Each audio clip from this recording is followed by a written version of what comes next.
Hey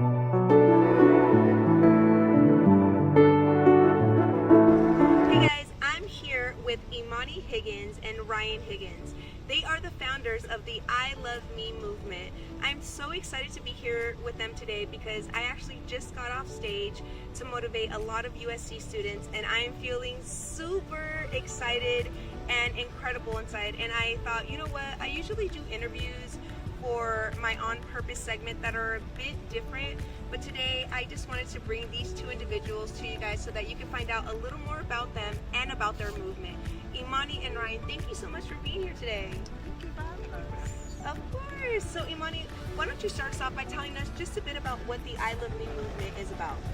So the I Love Me movement, we started it during the pandemic, and it is about teen suicide prevention. Because teens are the number one age group that is committing suicide. So we're taking on that movement and trying to show them a different way of thinking and show them and introduce them to different opportunities. So we incorporated celebrating teen success with I Love Me movement by putting together a curriculum that shows teens how to do entertainment, do music, film, or anything entertainment that they want to get into, to kind of guide them into the right direction. That's incredible. And I know you guys are thinking the same thing I'm thinking. How is this young, beautiful girl over here the founder of such a huge movement? What made you want to start this? I wanted to start it because it's something personal to me. It's Yeah. something personal to our family. It's something that we deal with on a daily basis. And that's something that I see often. Working with teens, I see it often. I see how they're thinking, especially the new age group of teenagers. They're a little different than how I was when I was a teenager, so it's different. Yeah, and I absolutely love what you're doing because, as I mentioned on stage just a little while ago, when I attended USC, I dealt with depression, anxiety, and suicidal thoughts. And it wasn't until I got a mentor like Steve Harvey that gave me the guidance that I needed so that I could actually come out of that dark place. And that's why I feel that what you're doing is incredibly important because, like I said on stage, if there was a movement like yours when I was going to USC, perhaps I wouldn't have tried so many suicide attempts. So Ryan, thank you so much for being here today as well. I was able to hear your speech and you moved so many people today, and I wanted to make sure to bring you here, and I wanted to ask you the very important question of, why do you think it's so important for us to take care of our mental health? Well, of course, it's so important to take care of our own mental health because it can serve as both a motivator and a roadblock. Negative mental health, which I myself have dealt with, can really push people into a dark place, make people not want to get up or not want to achieve their goals.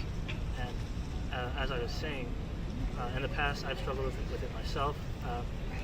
Like what you said in your seminar, I have also made many attempts in my life that I am so fortunate to have failed because they wouldn't have me here now.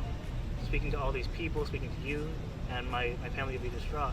And of course, working with the I Love Me movement has really made me realize how much of a motivator your own mental health can be and why it's so important.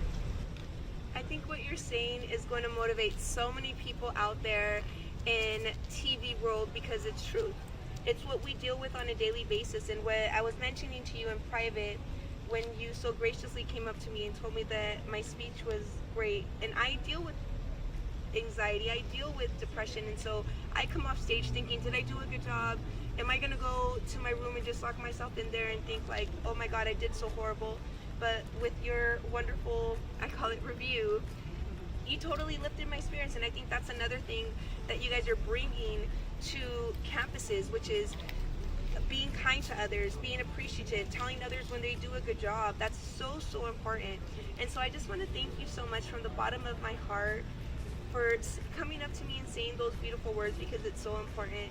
And I too am so fortunate that God didn't take you and didn't take me in our suicide attempts to shed light on this topic that is so important that we all deal with, whether we deal with anxiety, bipolar disorder, schizophrenia, whatever it is. We shouldn't have a stigma about it, and we should tell people, hey, I deal with that. And just to further go into that, to dispel the stigma, I'm currently on depression and anxiety medication. My mom just passed away 5 months ago, and I'm not able to take control of my thoughts at the moment. And when that happens, instead of being in bed every single day and not being able to get up, overeating, undereating, all of that other stuff, instead I'm like, you know what?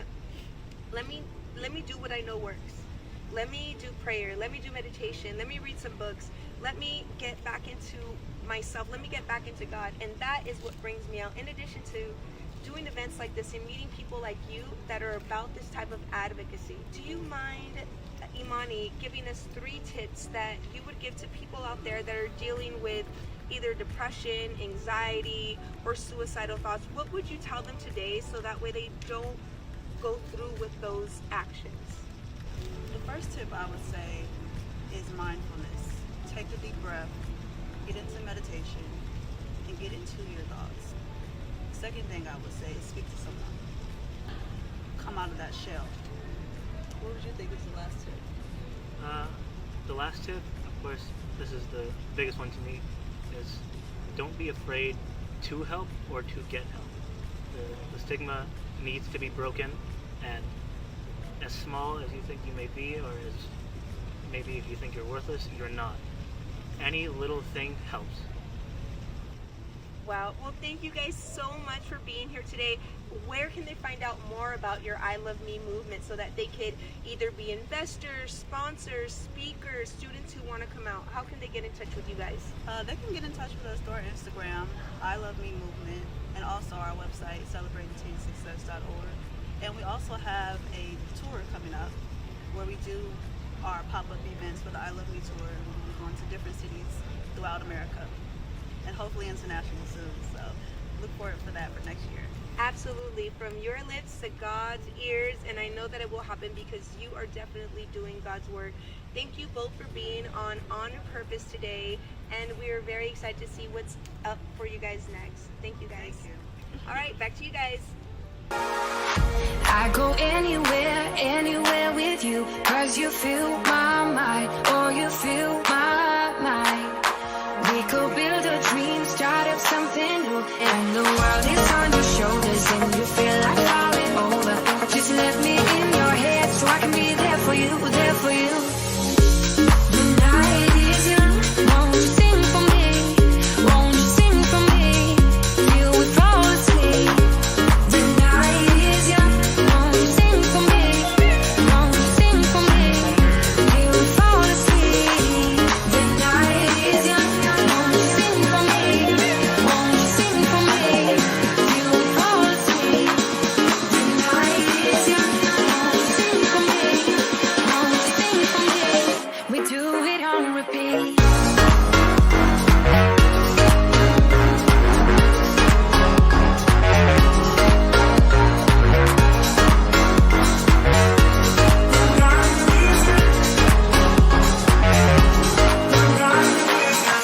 I could stay awake till the night is through, with you by my side, with you by my side.